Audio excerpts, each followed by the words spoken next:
नमस्कार दोस्तों, मैं doctor Ashok Kumar SPC government college Ajmer से आज आपके लिए बीएससी पार्ट थर्ड में फिजिकल केमिस्ट्री में लॉ ऑफ फोटोकेमिस्ट्री लेके आए हैं। इसमें दो लॉज हैं जो हम आज पढ़ेंगे। There are two laws which decides the effect of radiation on chemical reactions.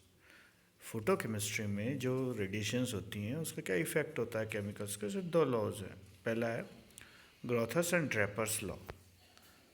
Grothus in 1818 and J.W. Draper 1841. This is the purely a qualitative law which states that when a light incident on a substance, only the fraction of incident light which is absorbed by the substance can bring about a chemical reaction, and reflected and transmitted light do not play any role in a chemical reaction. अब इसके बारे में थोड़ा सा जानें कि प्रकाश रसायन photochemistry के मूलभूत नियम जो मेन थे, दो थे। हमने कहा पहला ग्रोथस और ड्रैपर्स लॉ है, जिसमें इन्होंने गुणात्मक और मात्रात्मक अध्ययन किया, जिसे प्रतिपादित किया कि जब प्रकाश विकिरण किसी पदार्थ पर गिरती है तो जो इंसिडेंट यानी आपातित विकिरण है जो अवशोषित होता है वही रासायनिक परिवर्तन करता है, ना कि रिफ्लेक्टेड, परावर्तित या ट्रांसमिटेड लाइट। तो ये ग्रोथस एंड ड्रैपर्स ने अपने लॉ में दिया, जो हमने इसमें समझाया, लिखा। सेकंड है हमारा स्टार्क एंड स्टीन्स लॉ, या जिसे लॉ ऑफ फोटोकेमिकल इक्विवेलेंस भी कहते हैं। ये नियम एंस्टीन ने 1905 में दिया। एंस्टीन ने बताया जो quantum theory, applied quantum theory, Einstein ने इसमें क्वांटम थ्योरी को अप्लाइड किया फोटोकेमिकल रिएक्शंस पे, यानी प्रकाश रसायन जो अभिक्रियाएं हैं उसके अंदर प्रकाश रसायन अभिक्रियाओं में किया इसको। और उन्होंने कहा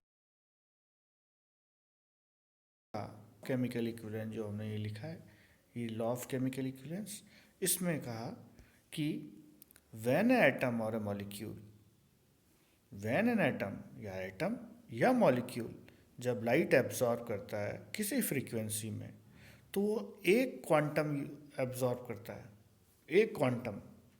ये एंस्टीन ने कह दिया, जिसने कह दिया कि जब एक मॉलिक्यूल या एटम एब्जॉर्ब करता है एक फ्रीक्वेंसी तो एक क्वांटा करता है एनर्जी का, it absorb one quanta. But 1909 Starks reoriented the law, and in 1913 Einstein considered a work of Stark and restated his law. The Stark ने कुछ ओरिएंटेशन रीओरिएंट किया इस लॉ को, एंस्टीन ने उस कंसिडरेशन को माना और फिर कहा each molecule which take part in a chemical reactions absorb one quantum of light which indicate the reaction which induces the reactions, or each quantum of radiation absorbed by molecule activate only one molecule in a primary step of photochemical process. इसका मतलब एक reaction में अगर one quanta light absorb होती है तो वो reaction induce करती है, यानी कि ईच क्वांटा ऑफ रेडिएशन जो भी एब्जॉर्ब करता है मॉलिक्यूल एक्टिवेट करता है one molecule in the primary step of photochemical process. दूसरे शब्दों में one molecule requires one quanta in a chemical reaction. अब द टर्म वन फोटोन और one quanta means energy equivalent to h nu. इसमें अब हमने कहा कि भाई एक मॉलिक्यूल एक क्वांटा या वन फोटोन जो आ रहा है एनर्जी पार्टिकल, जो एनर्जी पैकेट है, वो equal to h nu, where h is the Planck's constant and nu is the frequency of incident radiations। तो यहाँ nu is the frequency of incident radiation। Thus energy absorbed by 1 mole of molecule equals to E is equals to n h nu।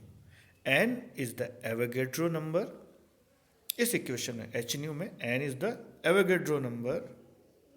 the energy absorbed by 1 mole is known as Einstein energy absorbed by 1 mole is known as Einstein, and this is given by energy E h nu c. ये हमारा wavelength है, h नहीं है। और इसकी जो values put करते हैं, N Avogadro number 6.023 1023, Planck's constant 6.625 into 10⁻⁻27 और स्पीड ऑफ लाइट 3 × 10⁸ कैलोरीज पर लेमडा। तो अब देखिए आगे जो वैल्यूज़ निकल के जब इसको हम कैलकुलेट करते हैं, it comes out to 2.859 lambda into 10⁵ kilo calories per mole. दूसरी वैल्यू जो ऐसा यूनिट है इसकी जूल्स पर मोल में निकालते हैं। ये किलो कैलोरीज पर मोल है और ये 1.96 10⁸ इंटू 10⁸ लेमडा जूल्स पर मोल। ये बी को कह दिया इसके। It is obvious from the equation A and B that energy absorbed per mole is inversely proportional to wavelength of incident radiation। यानी इस एनर्जी को इन्वर्सली प्रोपोर्शनल वेवलेंथ की हम पुट कर सकते हैं। ये ऊपर वाली कांस्टेंट है, तो E is equals to proportional to 1/वेवलेंथ। When a molecule absorb photon activated, कोई भी मॉलिक्यूल जब एब्जॉर्ब करता है एक रेडिएशंस को, इट बिकम्स एक्टिवेटेड। ये कह रहा है कि वन मॉलिक्यूल एब्जॉर्ब करता है एक फोटोन, वो एक्टिवेट हो जाता है और रिएक्शन करता है। तो activated means activated physically, chemically नहीं है, not chemically, physically. A H new absorb किया 1 क्वांटा, ये एक्टिवेटेड हो गया, प्रोडक्ट बना दिया। Virtually 1 photon activates 1 molecule physically, and it is not necessary that all activated molecules convert into product. Law of photochemical equivalence is also known as the principle of quantum activation। तो कह रहा है कि ऐसा कोई ज़रूरी नहीं है कि भाई फिजिकली अगर ऑल द मॉलिक्यूल एक्टिवेट सारे प्रोडक्ट बने, ये नहीं है। ये तो हम देखते हैं कि एक्टिवेशन एनर्जी जो पार कर पाते हैं, जिसमें एनर्जी होती है, वही प्रोडक्ट देते हैं।